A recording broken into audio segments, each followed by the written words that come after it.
Maya. We're making a chocolate layer cake because, well, who doesn't love a chocolate layer cake?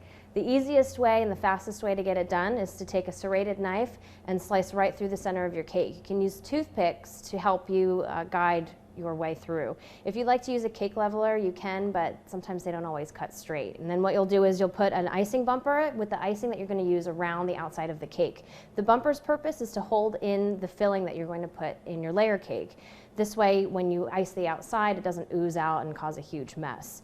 Once you do that, you will put your filling in. We're going to add some nice strawberries here. These fresh strawberries are really delicious and they'll create a little bit of texture inside the cake.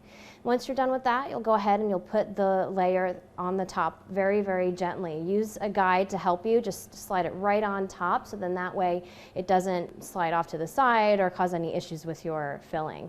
Once you've layered it on top and it's nice and straight, make sure you don't have any loose filling coming out, and then go ahead and ice the cake. Just make sure that it's a uniform flat layer and it's all around your edges, your sides, and then you'll go ahead and you'll decorate to fill in any gaps. Once you've iced it and decorated it, you are all good to go.